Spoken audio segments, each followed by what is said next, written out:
So we're getting into pro leagues now. Let's talk about how the sports that we've all been watching since we were little kids blend with the world of esports. We have some of the leaders here that have really gone farther with the traditional sports leagues than anybody else. So I think best way to start out, and I usually don't do like standard formal intros, but let's talk about your guys' operations, just a little bit of overview of how far they've come. And Matt and Adam, I'll sort of have you guys combo because Adam is a production partner with NBA 2K League. So give us an idea of what the last 2 years have looked like for NBA 2K League, where the facility is, and all that.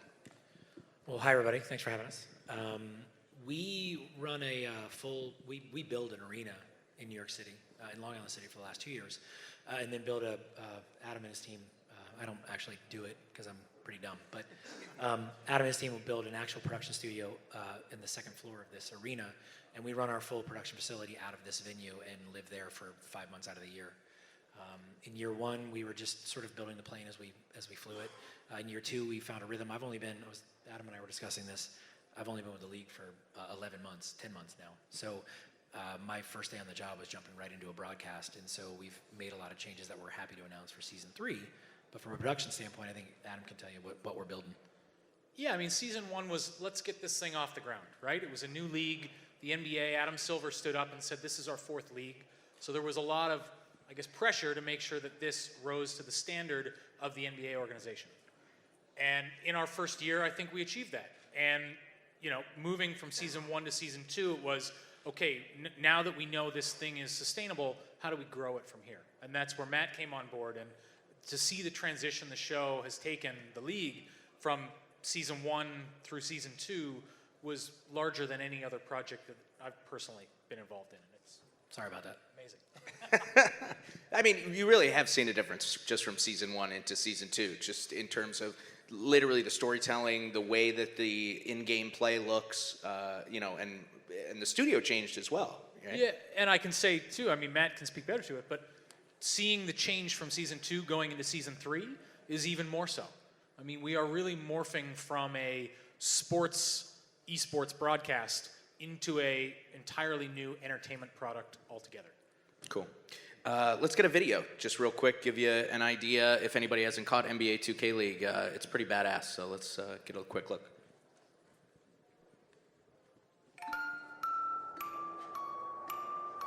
Welcome to the opening game. Man, I've been excited all week. Whole new game, whole new season. Yeah, when I grow up, you know what I want to be? Take a seat. Let me tell you my ridiculous dream. With the second pick of the 4th round, Warriors Gaming Squad selects Chiquito, 126. Playmaker badge activated. And see, the odds ain't rooting for me. I can't lie, though. It's kind of how I like it to be. The underdog, yeah, you probably think you know what I mean, but what I'm saying is they ever push me, I'm gonna swing. Yeah. Showtime! Something about this team, Dirk, where there's money on the line. Deja vu, boy! Deja vu! What's going on? You a dog, right? You a dog, right? And he got by him. He didn't take the shot. Turn up for the win. The expansion T-Wolves are your 2019 NBA 2K League champions. When I grow up.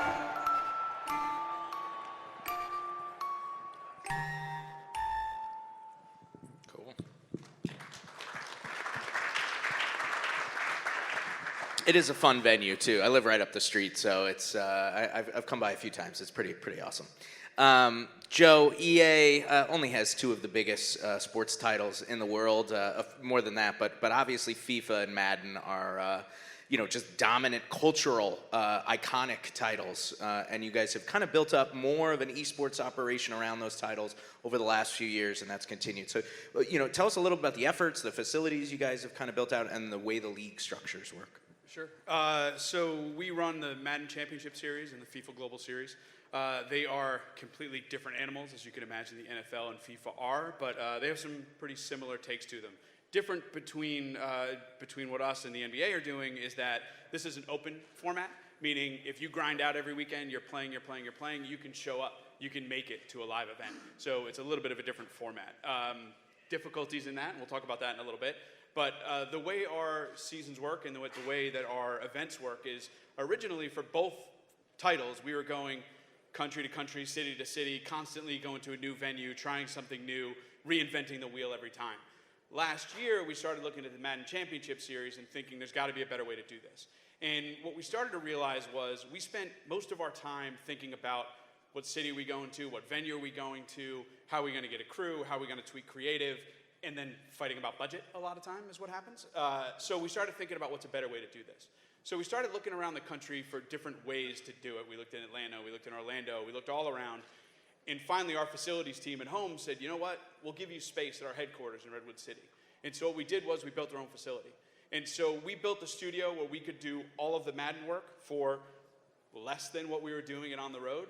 And all of that time and all of that expense of figuring things out was now gone. Now all we had to worry about was creative and trying to think about what the show could be, how we could change it, how we can make it better. And so how has it evolved over the 3 years? We got a lot smarter. And we made a lot of mistakes, and we rushed into a lot of things, and we did things probably not the right way. But we figured it out, and we kept going, and we kept learning, and we kept getting better. And so we're at a point now, about 3 years in for both titles, where we're really hitting our stride. And we're starting to be able to not just fix the plane in midair, which we all do, and all of us in esports are doing, but now the plane's working, and it's flying. And now how do we make it better? And how do we get the league better? How do we get the shows better? How do we get the talent better? And now we get to start having some fun. Well, you're flying the same plane every week at least, right? That's always helpful rather than equating yourself with new equipment. So, we got a clip here. What are we going to see here? This is for the launch spot for the FIFA 20 Global Series, which we're really excited about. And what you'll see in this spot is, as we look at who's watching our games and who's watching our titles, we want to expand beyond just the core and just the people that are playing the game every day. And we want to bring in fans, and we want to bring in people that are interested beyond just people that are grinding out every weekend. And so as we looked at it and we tried to figure it out, this is one of the things that traditional sports, and in particular the Olympics, do really well is create characters and tell stories. And so as we looked at what we wanted to do this season, we really want to lean into who these players are and who these characters are. Cool. Take a look.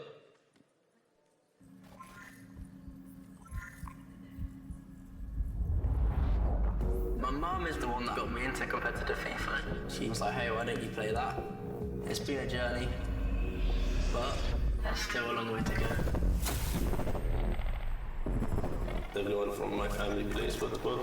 I'm now a full-time FIFA player. The life I live now, it's surreal. After the earthquake, I moved to the States. The transition was pretty hard at first, but you just have to put the work in because this game can take you places. I've taught FIFA all over the world. 3 simple rules for success: dedication, passion, and hard work. Who cares about the rules? At the end of the day, we all want to be champions. It's true. The World Championship changed my life. When you're playing on the biggest stage with the greatest players, anything can happen. This is the best of it. Can you believe it? You've just made some history.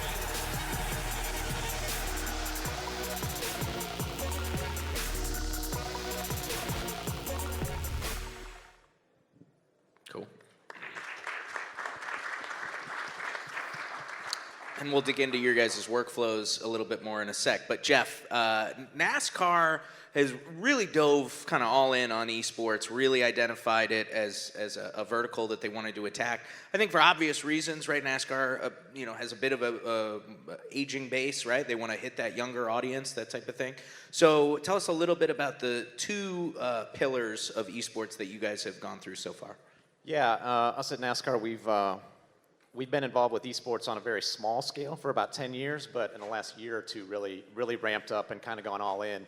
And we have 2 different platforms, 2 different leagues, so we're a little bit different than some of the other sports. But we have Iracing, which is simulation-based, more real-world, realistic simulation to what you see on the actual racetrack. And then we have the eNASCAR Heat Pro League, which is console or PC-based.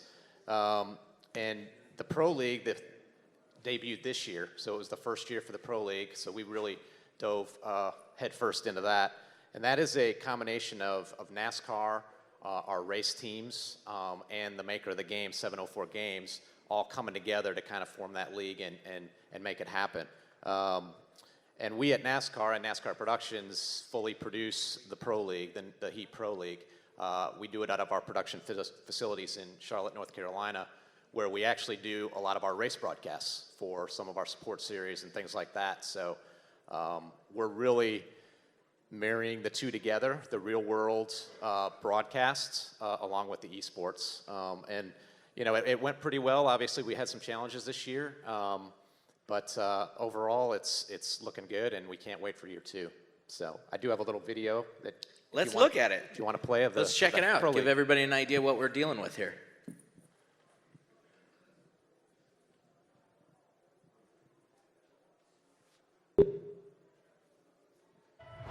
We're kicking off this season, and it's going to be action-packed. Hang on, folks. This is a high-speed roller coaster ride. Yet these racing teams that embrace gaming, embrace esports, that they know this is the future, so it's cool to see these two worlds finally colliding. The pressure is no different than what we experienced when we're at the Cup Series. I use this game before I go to the racetrack to understand what it is that we're going to be doing. The young driver staying cool, calm, and collected in that seat. Nobody's giving an inch right now. Green-white checker. There's going to be a one shot to do this. It's checkers or wreckers, baby. What a run. No one wasted any time. Look out, another. Slide out! Side by side, off the final corner. Oh my goodness gracious. Just to add to the pressure, now you've got tempers flaring. I was feeling pretty good, so I got put in the wall right there. An epic 4-team fight for the championship in the season finale. 1 lap to go in the season. Oh, they wrecked! No one knows what just happened. I have no words. What a finish. Stuart Haas has won the 2019 eNASCAR Heat Pro League Championship. All right, all great content, guys. So with the time we have left, I want to dig into your guys' workflows a little bit, because unlike the opening panel, where though some of them do a specific game, a lot of them do different titles. But you guys often are producing, essentially a season-long show where you get to keep the same format. So Matt and Adam, I want to start with you guys. What does that kit look like? What does that control room look like? What are the positions? Are we, pretty similar to front bench, back bench type setup for a regular broadcast? Take us inside what an average NBA 2K League production looks like. Yeah, so our control room is very similar to any other sports control room. We've got our standard front bench, producer, director, ADs, graphics, CVS, all the same sort of workflow. The main difference for us is how we utilize some of those positions. And, unlike its typical sports broadcast where you would have your rundown that you would follow, our rundown very quickly, can go out the window. We follow the stories, sometimes for better, sometimes for worse, but getting our traditional sports team to sort of adapt to the new way of doing a broadcast like this has been a challenge, but it's also been very fulfilling to kind of see people get on board to that change. Yeah, I think the biggest thing about managing workflow, especially from the esports perspective, with most of us probably coming from traditional sports, is what Adam's touching on, is the communication in our room or in our broadcast facility is very different. We're running a very big shop, 55 to 60 operators, and we turn on a dime, and everyone has to be comfortable abandoning the rundown. And information can come two-way now. So while the director and the producer are still going to be the primary voice in the room, and we're big on that, new information or insights about esports or insights into our game or who a particular player might be, that information has to flow up to the front bench too. So we've got a very hand-raised, kind of environment where information can flow freely. And then added to our production, and I think that you guys will find this as well, is non-traditionally, we now have a whole host of people that you wouldn't normally have on your production team that you have to manage. So I've got 4 game admins, and I've got a game operator, and so we've got a whole host from an EP perspective of knowledge sets that aren't traditional in a truck, that you're really overseeing a much larger sort of broadcast than if you were just in a truck calling shots. Right. You're blending different backgrounds as well. Those of us who's come up in a traditional broadcast sort of world are very different than game admins maybe who have not come up in the broadcast world. And that's not to say that one group is more right than the other, but getting all those personalities and work styles to blend together. There's a lot of right in the room, and balancing that is yeah, can be, but when you get it right, it makes for a really compelling, interesting product. Right, yeah. And we'll get into how you guys kind of adapt on the fly sometimes to feedback from fans as well. But Joe, take us inside again. I know 2 different games, so probably 2 different workflows, but I'm sure there's some concepts that are similar.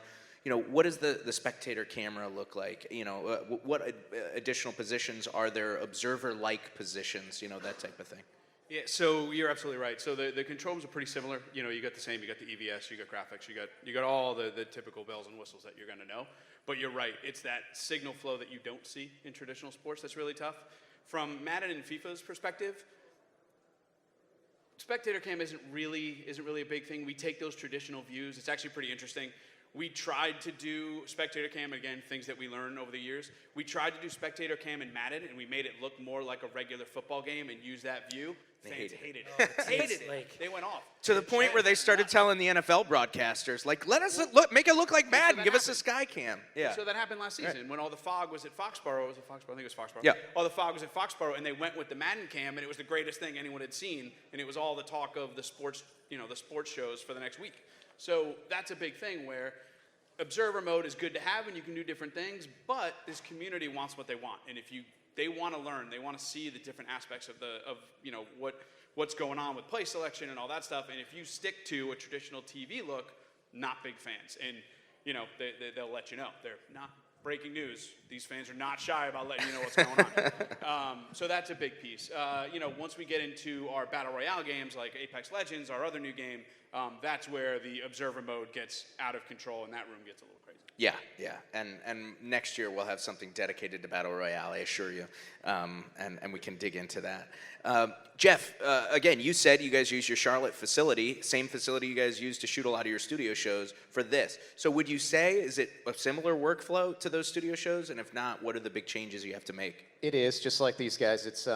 It's traditional TV production control room. We do use observers, 4 to 6 observers, and then we have a traditional production person that mans or kind of oversees those observers to help pick battles or go to different camera angles and kind of give the director what they need. But and then also, of course, game operator in the room as well. So sure. Yeah, that's really about the only differences. Okay, cool. I'm curious with you guys, and I've kind of talked to all of you at some point about it, but the barrier to entry here is much lower for a mainstream audience than for other esports games. Like, people know what football looks like. People know what basketball looks like. People know what kart racing looks like. But at the same time, you kind of have to differentiate it, right? I mean, if they're just looking at a video game version of something that they could watch in real life, there has to be an added value element there. So I'm curious, how do you sort of, balance that, hey, I want to cater to this audience that already knows the game, but at the same time, I need to make it a very unique experience from the real life sport. Go for it. I would say that we have not perfected it, and we're still learning day to day. It's difficult to balance, and the barrier of entry is low, knowing that, you know what football or basketball or NASCAR looks like. But to the hardcore 2K fans, they have a way they like watching the sport. And there was an early meme when I first took over about, there was a meme of a guy on a telephone pole, like breaking cameras with a hammer, and they were using that to reference my joining the 2K League. Because there's like 13 camera angles in the game engine, and I can show like one before I start pissing everybody off. So we're still learning how to both satiate the hardcore 2K fans and also make it easier to watch for like new fans that we want, sports enthusiasts and other game fans to come and watch. But it's difficult to do that because the core is so adamant about the way they like it presented to them. I would say that we haven't figured it out yet. It's a minute-to-minute, broadcast-to-broadcast struggle at times that is fun to try to crack, but we haven't yet had a succession of wins. We're still figuring it out. Sure. Yeah, I mean, we take direct feedback, too, from our audience. As Right. I mean, I'm sure all of us do. But, we know very quickly when we try something that they either like or do not like, which is a blessing and a curse, but at least we have that feedback instead of not. So. Yeah, I remember coming by early in the first season and talking to Brendan Donahue, who's the commissioner of the league, and him saying that feedback, I mean, you guys actually changed your angles. I mean, you changed like pillars of the broadcast within a single game with a series of matches as a result of some of this instant feedback, right? Yeah, you just have to be careful about not making it a committee of one that's deciding your whole broadcast. You have to sort of take things in the aggregate and meet with your production partners. Defacto has been an incredible partner of ours in getting in the room together and saying, okay, we may want to make this change. How does everybody feel about it? Then we can bring it to the community through our community managers. We have a community organizer at the 2K League who's very close to the players, and so we can start to vet these ideas sometimes and to get a better, a feel. But yeah, it's hard. I was just going to say too, I think there's two pieces of it, right? It's definitely a double-edged sword because people sort of think they know what they're going to get or know what to expect. And so we not only have our core audience to sort of attract and to sort of make happy, but we also have linear deals, right? And so we're bringing in a much broader audience that is used to football, is used to soccer, is used to basketball. And so the real trick is, how do we balance those two? We are basically at the point where we're making a sort of a Twitch show, which is a little more sort of inside baseball.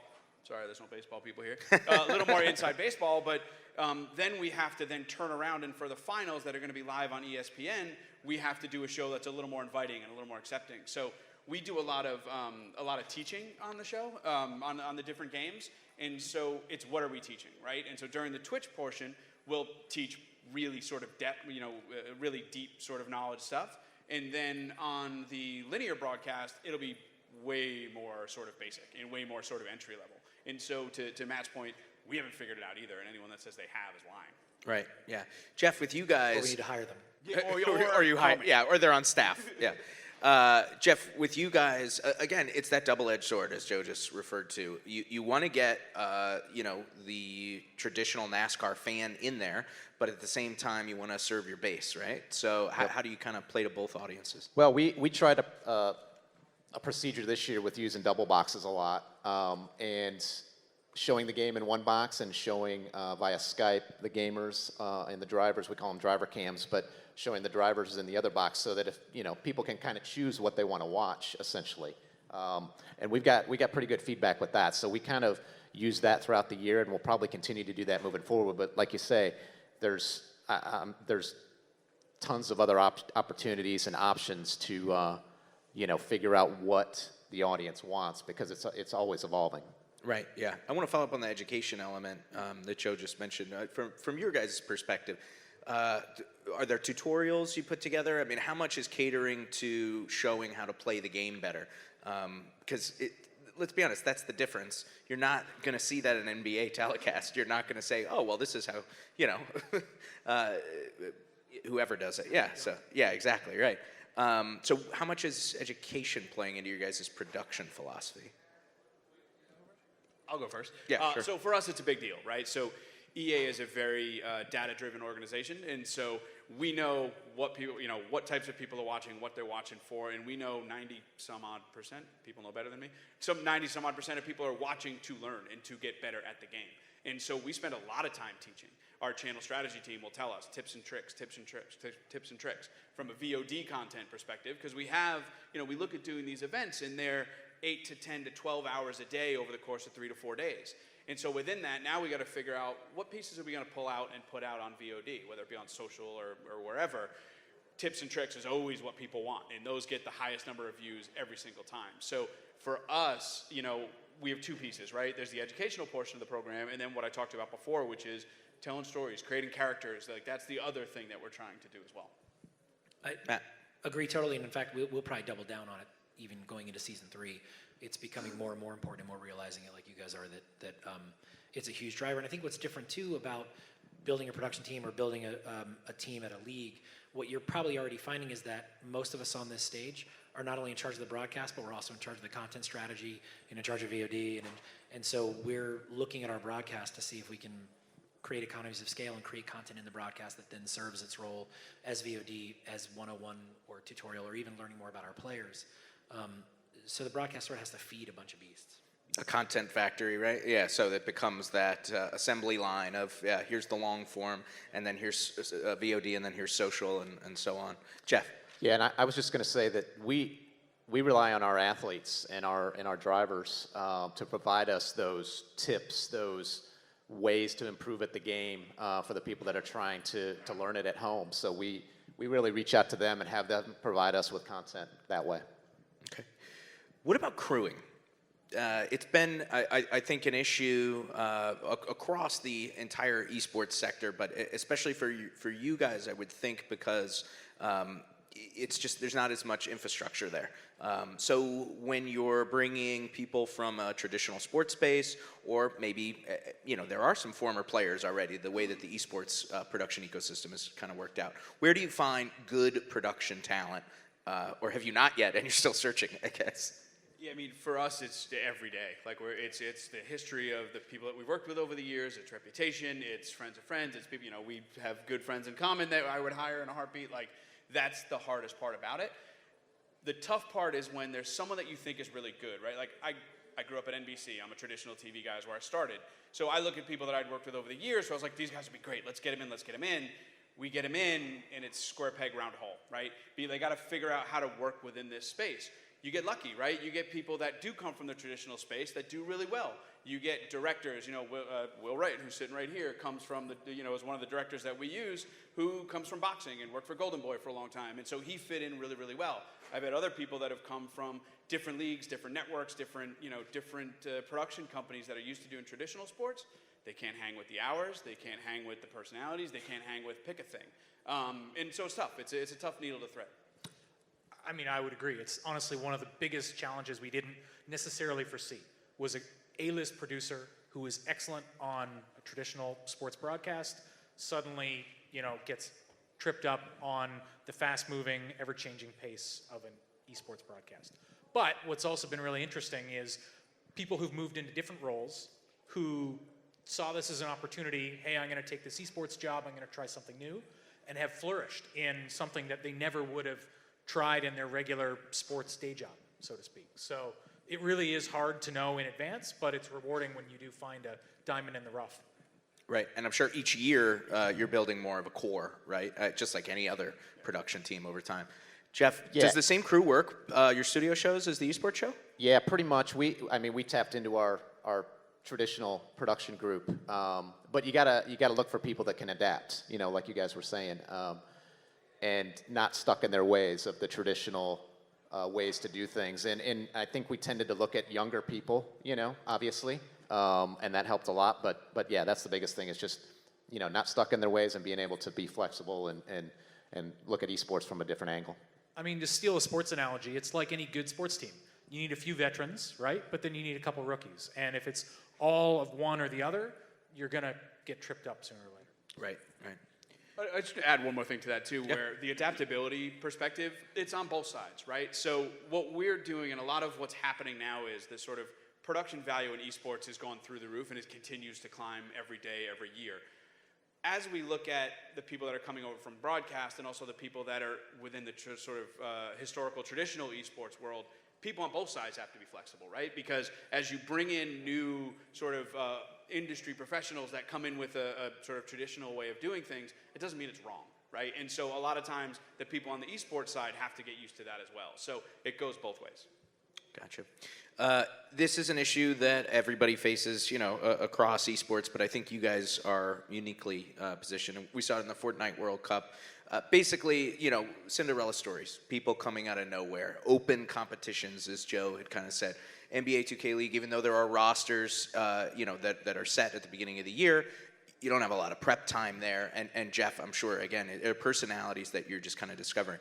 So how do you bring these stories out? And how much does that Olympic-style storytelling come into it, where you are telling the fan, care about this person because this is their backstory? And how do you kind of discover those when you don't have a lot of prep time? NBA 2K guys, let's start with you. And talk about how that season starts and how fast your turnaround is. Yeah, for us, it's tough, and we're getting faster, but it's about finding really robust and very quick production partners that can help us knock it out.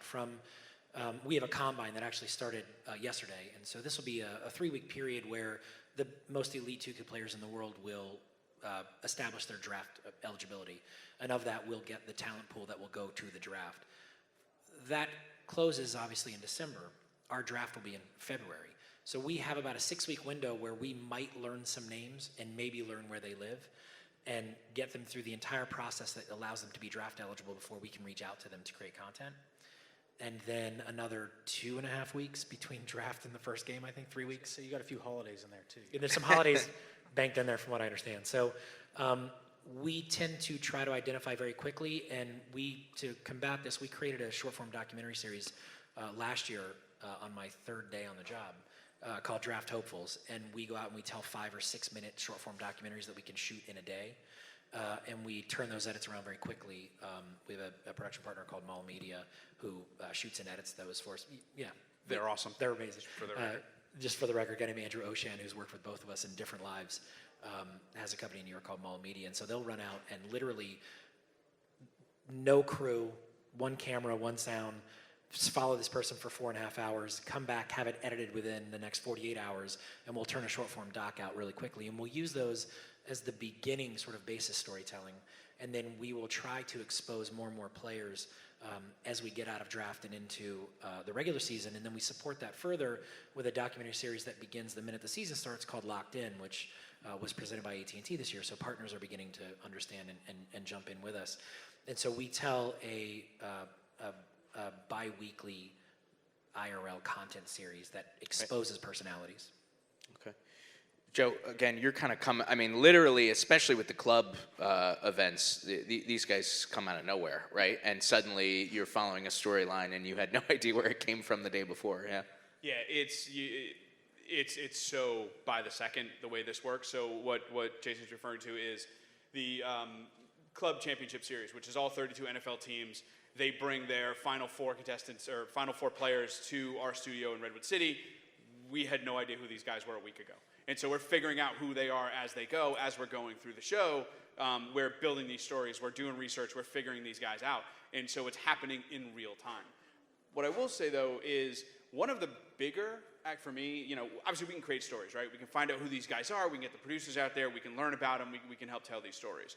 To me, one of the more difficult things is, talk about the audience feedback. They want gameplay. They want to watch the game, watch the game, watch the game. Finding time to fit these stories in, that's the problem. So like Madden, for example, right? They've changed the meta of the game this year where it's a running game, it's not a passing game. So the game goes really fast. Stopping the game down to tell those stories, that's the hard part. Because again, in this world of you can watch second by second what the viewership is, if we're in a 5-minute piece and I'm watching the numbers go like this, I can't bail out of it in the middle. So now I got to make that decision next time. Do I keep telling those stories or do I come up with a different way to tell it so that we don't lose audience? Yeah. Jeff, I mean, we saw the clip there. I mean, there was some really emotional moments there, but how do you make the audience care, right? Yeah, we don't have quite the quick turnaround that these guys do, but you know, we have build-ups and qualifying leagues and qualifying competitions to be eligible for the draft. And what we do is, again, we put it back on the athletes and the gamers, and if somebody is hoping to get drafted into the league, we require them to submit a video, tell us who they are, what they're about, what their interests are, that sort of thing, so that we can kind of then sort through those. And just by watching the videos, you can tell who's going to be a good story or who's not. So that's one way that we've kind of tried to tackle that. Cool. Any questions out there from anybody? All right, I got a couple more for these guys. If you do, raise your hand. You know, one of the probably bigger challenges I would think for all you guys is the infrastructure that you have to explain to the fans, right? I mean, Madden has so many different various tournaments of various different playing levels. NBA 2K, you guys have mid-season tournaments. NASCAR has 2 entirely different formats. How do you guys try to communicate that to fans? Whereas, you know, League of Legends, it's more established. Overwatch, people kind of get it at this point. You know, how do you guys communicate scheduling and formats to fans? Go ahead, Joe. So, yeah, it's very, very difficult. So with Madden, also with FIFA, now FIFA is even more difficult because we have our global series, which is some owned and operated events by us, some by E-League. FIFA, the governing body FIFA, runs their own events, which all lead up into the E-World Cup. Super complicated. One of the things we realized last year was that people were just lost. There were so many different things going on, and so as we looked at building our studio in Redwood City, one of the things we looked at was we have our own facility. Now we can create an engine. We can create a content engine. So if we want to produce a show, we want to create content, all we got to do is go downstairs. We don't have to fire up a crew. We don't have to find a crew. We don't have to spend 10x what we would have spent. Now we just got to bring in some daily hires and fly in talent, and we can do any content we want. So that constant content cycle of peaks and valleys, which we used to have, which is we got a big event, tons of viewership, then it's dark for 30 days, and then it goes back up. Now we can run, we do a show called FGS Extra, which is every Wednesday we do a show for FIFA. We do a Madden show every morning. We do all these different shows that keep that content alive and keep the conversation going, where we can give those updates. Here's what tournament happened last weekend. Here's what's coming up next weekend. It's just a constant information loop. We're the same. It's consistency and regular programming. I think a lot of leagues early on had the same thing. We did it after season 1. We went dark until season 2. So we created a new show that runs on Twitch called BFW Live, which is our community manager who has information and updates. We have a reporter, Jeff Eisenband, who helps release stories or digs up stories on the league. For us, it's about constant content and consistency in that message and finding regular programming patterns. If we know we're going to drop news every week, then do it every Friday at 2. Fire up your Twitch channel, have a show about it. The sort of the smattering information and sprinkling across the week doesn't work for this particular consumer, so consistency is the biggest thing I would say. That's how things get lost in the ether, right? If they're just out there and there's no structure, no funnel to it. Jeff, do you promote one audience to the other? Does Iracing care about, Pro League? Do vice versa? They do. Okay. They collaborate. There's a little bit of a rivalry there, but there is a lot of collaboration. And NASCAR as a whole is behind eNASCAR, so it's a big initiative in the last year or so. So our main reach is just social media for the most part, and we do try to do some content, when we're dark, podcasts, different things to just kind of keep it out there. But it's really mainly social media for us as to the way to reach. Cool. I'm going to close out with a final question for you guys, just briefly, real quick, 10 seconds, if there's one or two things.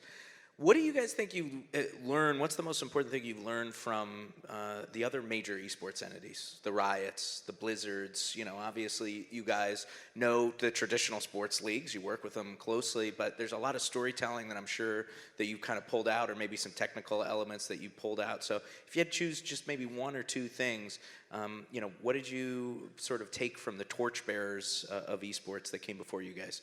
I'll start with you, Matt.